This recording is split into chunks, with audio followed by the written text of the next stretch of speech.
Kali ini aku akan share gimana caranya membuat brand dari nol hingga sukses.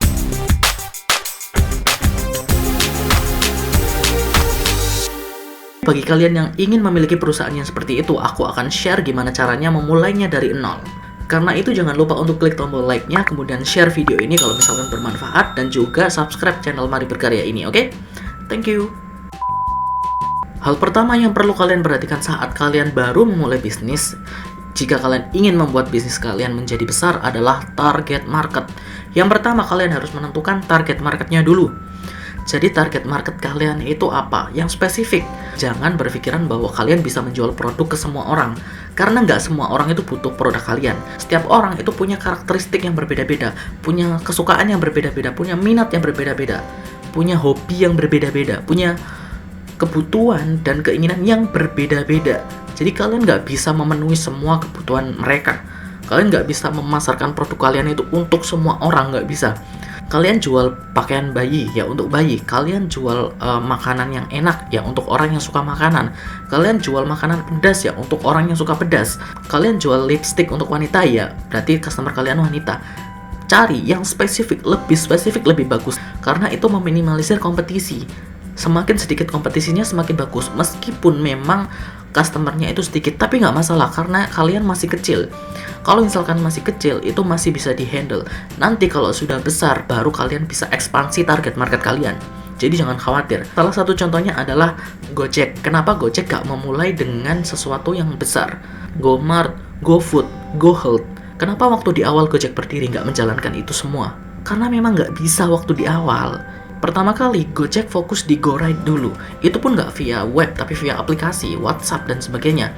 Kemudian GoCar, kemudian GoFood, dan sebagainya, dan seterusnya. Berkembang, dan sebagainya. Kalian juga sama. Nggak bisa kalian target semua orang harus beli produk kalian. Nggak, jangan kayak gitu dulu. Kalian nggak akan besar kalau misalkan kayak gitu. Makanya target market ini harus ditentukan. Dan menentukannya gimana? Kalian harus spesifikkan mulai dari umur, kemudian jenis kelamin, kemudian pekerjaan, kemudian status ekonomi, kemudian demografinya, kemudian minatnya dia, hobinya dia, pekerjaannya dia, terus lingkungannya dia, kemudian kesukaannya dia, macam-macam. Lebih spesifik, lebih bagus. Kalian sudah fokus nih ingin menarget target market ini, baru kalian menentukan produk apa yang ingin kalian jual. Nah, produk ini kalian bisa riset produknya di marketplace kalau misalnya kalian ingin jadi dropshipper. Tapi aku sarankan kalau misalnya kalian ingin bisnis yang gede, minimal jadi reseller atau kalian bikin produk sendiri, itu lebih bagus lagi. Kalian beli saja di tempat lain, kalian beli produknya langsung, atau kalian beli produk yang belum jadi atau bahan-bahannya, kemudian kalian rakit, kalian racik sendiri, kalian bikin menjadi produk original kalian, kalian kasih nama kalian. Setelah produknya sudah jadi, kalian sudah bisa menemukan produknya dan itu produk kalian sendiri, barulah kalian bikin brand. Dan brand ini nggak sesederhana yang kalian pikir. Brand ini bukan cuma logo, nama, kemudian tampilan dan sebagainya. Nggak kayak gitu. Brand ini adalah gambaran gimana kalian men-treat target market kalian, biar target market kalian itu tertarik dengan kalian, dengan brand kalian. Maka yang perlu kalian perhatikan adalah yang satu, bikin brand, yang dua, branding. Yang satu, bikin brand. Bikin brand adalah gimana caranya kita menentukan konsep dari brand kita. Yang pertama adalah brand identity. Brand identity itu seperti nama, logo, tagline, warna, dan sebagainya. Nama brand ini juga harus spesifik ke apa yang ingin kita sampaikan ke target market, apa yang kira-kira ini disukai target market. Nama brandnya ini bisa jadi kalian bisa membuat nama brandnya itu seperti nama kalian biar kalian lebih dikenal, atau kalian bisa membuat yang relatable dengan target market kalian. It's okay, terserah. Yang penting kalian jangan ganti, kalau bisa ya, jangan mengganti brand, jangan terlalu sering mengganti brand. Makanya kalian harus pikirkan dengan matang, dengan baik nama brand kalian. Kemudian logo juga sama. Nah, logo ini aku sarankan untuk ke digital agency atau agensi-agensi yang mereka bisa bikin logo. Jangan dibikin sendiri kalau misalkan kalian tidak punya kemampuan untuk desain atau untuk bikin logo. Kenapa? Karena logo ini akan kamu pakai paling tidak bertahan lama gitu loh. Aku nggak bilang selamanya karena mungkin nanti kalian bakal ganti logo, tapi usahakan minimalisir pergantian logo. Makanya kalian perlu orang untuk mendesain logo ini. biar logo ini bagus dan bisa digunakan dalam waktu yang panjang. Kemudian brand karakter. Nah, karakter dari brand kalian ini seperti apa? Misalnya kalian itu jualan produk untuk wanita, target market kalian adalah wanita, maka kalian bisa buat brand karakternya adalah karakter yang feminim, karakter yang cantik, karakter yang imut, karakter yang menunjukkan bahwa itu wanita dan disukai oleh wanita, kayak gitu. Kalau misalkan brand kalian itu target marketnya adalah cowok yang muda, nah kalian bisa buat brand tersebut terlihat lebih gentle, lebih kuat, lebih terlihat cool, kayak gitu. Nah, itu brand karakter yang harus kalian tanamkan di brand. Kenapa harus ditentukan sekarang? Biar customer itu bisa relate antara brand kalian dengan customer. Jadi mereka ada hubungan, ada kesinambungan. Kemudian selanjutnya setelah kita sudah bikin brand sedemikian rupa, baru kita branding. Branding ini adalah aktivitas kita untuk memperkenalkan brand kita ke calon customer atau ke masyarakat luas. Nah, branding ini juga banyak strateginya. Kalian bisa menawarkan konten-konten gratis. Kalian bisa bekerja sama dengan artis atau public figure untuk memperkenalkan brand kalian. Pada intinya kalian harus mengedukasi target market bahwa brand kalian itu seperti ini loh. Biar mereka itu aware, biar mereka itu tahu kalau misalkan oh ternyata ada brand yang seperti ini. Aku mau dong beli produk-produknya, baru ngarah ke produknya. Kalau misalkan brand kalian itu tidak nancap, tidak melekat di otaknya customer, belum tentu mereka mau membeli produknya. Karena kalau misalnya kalian ingin cari customer yang loyal, yang mau membeli produk apapun di brand kalian, maka kalian harus branding dulu. Kemudian setelah kalian sudah menentukan target market, kalian sudah memiliki produk, kalian sudah bikin brand dan melakukan branding, selanjutnya adalah marketing. Marketing dari produk kalian. Jadi branding tadi udah, sekarang marketing dari produknya. Caranya gimana? Di marketing ini aku bagi jadi 3K. Yang pertama yaitu konsep, yang kedua yaitu konten, yang ketiga yaitu konsisten. Jadi kalian nggak bisa mengharapkan marketing ini sekali memarketingkan produk langsung banyak penjualan, langsung banyak orang yang beli gitu. Jangan berharap kayak gitu. Itu justru kurang baik, karena itu biasanya tidak akan bertahan lama. Meskipun banyak pembelian, biasanya itu hanya singkat saja. Jadi kalau misalnya sekarang lagi tren ini, tren itu akan berakhir di kemudian hari kalau kalian tidak konsisten, kalau kalian tidak terkonsep, dan kalau kalian tidak bikin konten. Jadi yang pertama dari marketing adalah konsep. Konsep ini bisa kalian rundingkan dengan tim kalian. Mau konsep marketingnya seperti apa? Dan paling nggak kalian punya konsep sampai 1 tahun ke depan.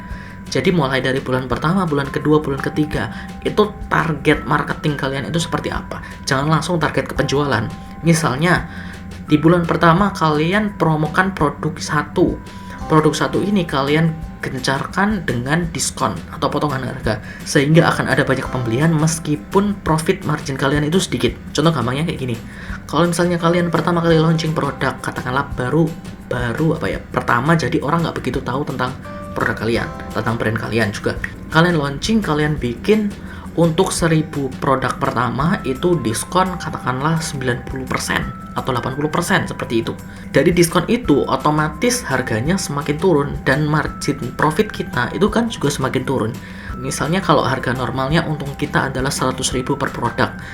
Saat kita launching, untung kita itu cuman katakanlah 10.000 per produk. Itu kan jauh banget, tapi nggak masalah. Karena apa? Karena kalian yang pertama itu mencari customer database, mencari customer, memperkenalkan produk.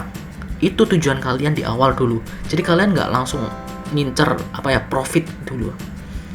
Kemudian bulan kedua, kalian bisa mengedukasi lagi untuk memperkenalkan beberapa produk kalian yang lain. Jadi kalian sudah ngebait orang untuk segera beli, untuk segera tahu brand kalian, untuk segera mengenal bahwa kalian itu produk yang seperti ini. Misalnya contohnya makanan. Kalian itu jualan makanan di daerah sini atau di online di toko ini, seperti itu. Jika semua orang udah tahu atau paling nggak banyak orang yang tahu, maka kalian bisa memperkenalkan produk kalian yang lain. Nah, dari situ di bulan ketiga, kalian lihat mana produk yang paling disukai konsumen tanpa diskon. Kalau yang bulan pertama tadi nggak dihitung, tapi bulan kedua itu kalian lihat mana produk yang paling laku. Kemudian di bulan keempat sampai ke bulan 12, kalian target produk itu terus. Misalnya kalian evaluasi kekurangannya di mana, kalian promokan ini, kalian pakai strategi ini dan sebagainya. Itu tergantung kalian. Yang penting kalian sudah punya konsepnya, minimal 1 tahun. Kemudian setelah itu kalian bikin konten. konten ini kalau misalkan di offline itu ya paling nggak kalian bikin brosur, kalian bikin desain atau tampilan, atau kalian bikin booth, kalian bikin apapun yang menarik pelanggan. Jadi konten ini digunakan untuk menarik pelanggan untuk membeli produk kalian. Kalau misalkan di online bisa foto, bisa video, bisa artikel, macam-macam.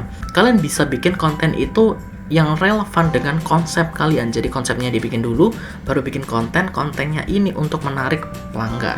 Dan yang terakhir adalah konsisten. Ini yang sering banget tidak dilakukan oleh teman-teman, yang susah mungkin dilakukan oleh teman-teman. Konsisten. Jadi kalau misalkan kalian sudah konsep, kalian sudah menentukan mau ngapain aja selama 1 tahun untuk marketing ini ya, bulan pertama atau bulan kedua, bulan ketiga itu masih semangat, masih oke. Tapi di bulan keempat, di bulan kelima, di bulan keenam itu semangatnya mulai turun. Karena ya ada berbagai masalah di bisnisnya, terus dia harus mengganti strategi dan sebagainya.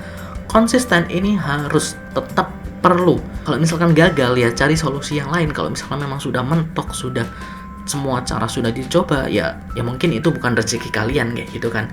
Tapi kalau misalkan kalian belum mencoba semua cara, segala cara belum kalian coba, ya kalian coba dulu. Selama masih ada cara, harusnya kalian masih bisa. Dan konsisten ini nggak mudah, butuh latihan, butuh pengalaman, butuh semangat, butuh motivasi, butuh apapun deh.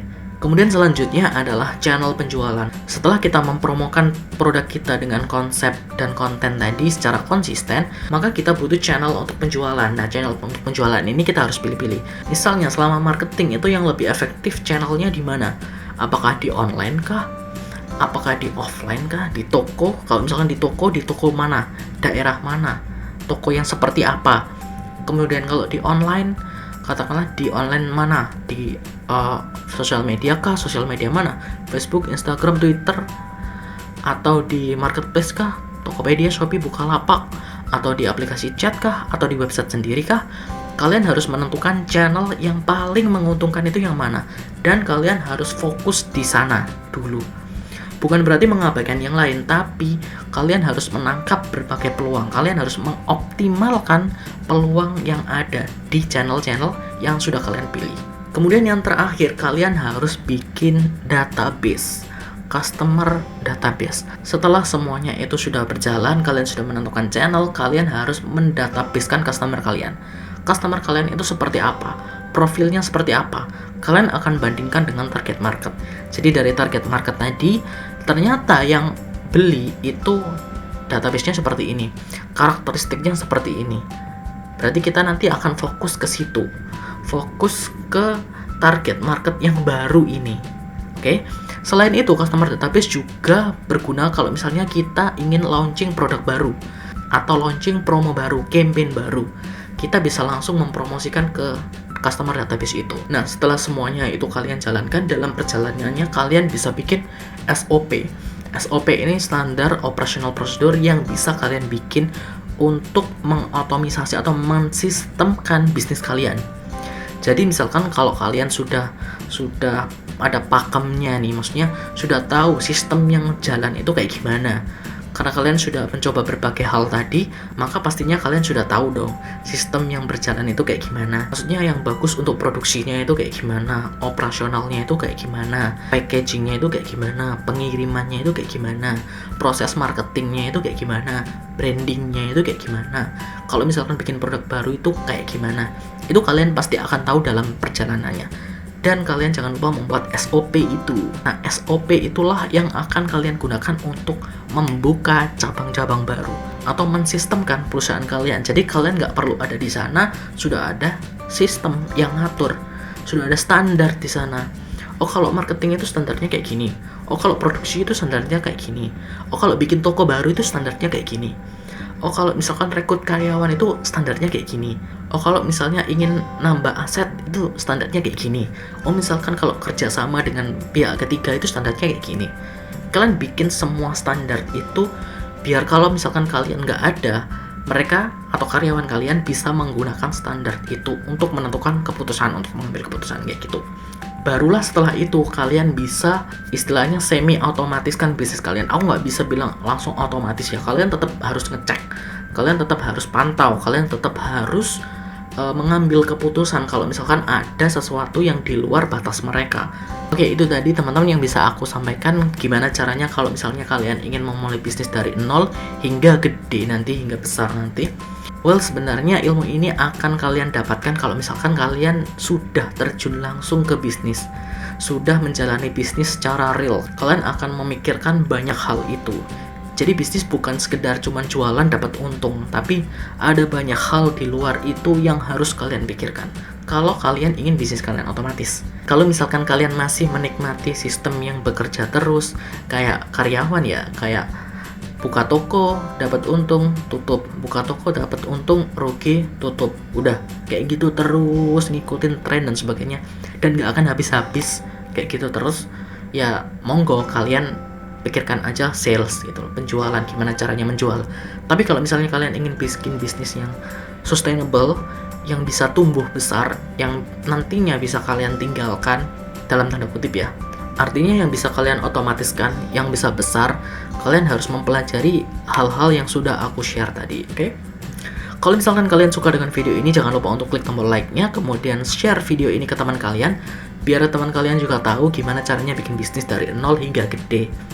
Dan apapun itu, semoga kita semua bisa punya bisnis yang sukses, yang bermanfaat bagi kita sendiri, bagi orang-orang di sekitar kita, dan bagi semua orang yang ada di dunia. Karena kami percaya bahwa orang Indonesia memiliki kreativitas untuk membuat karya yang berkualitas. Tetap belajar, terus berkarya, dan selalu bersinergi. Mari berkarya, ini karya kita. Subscribe, thank you.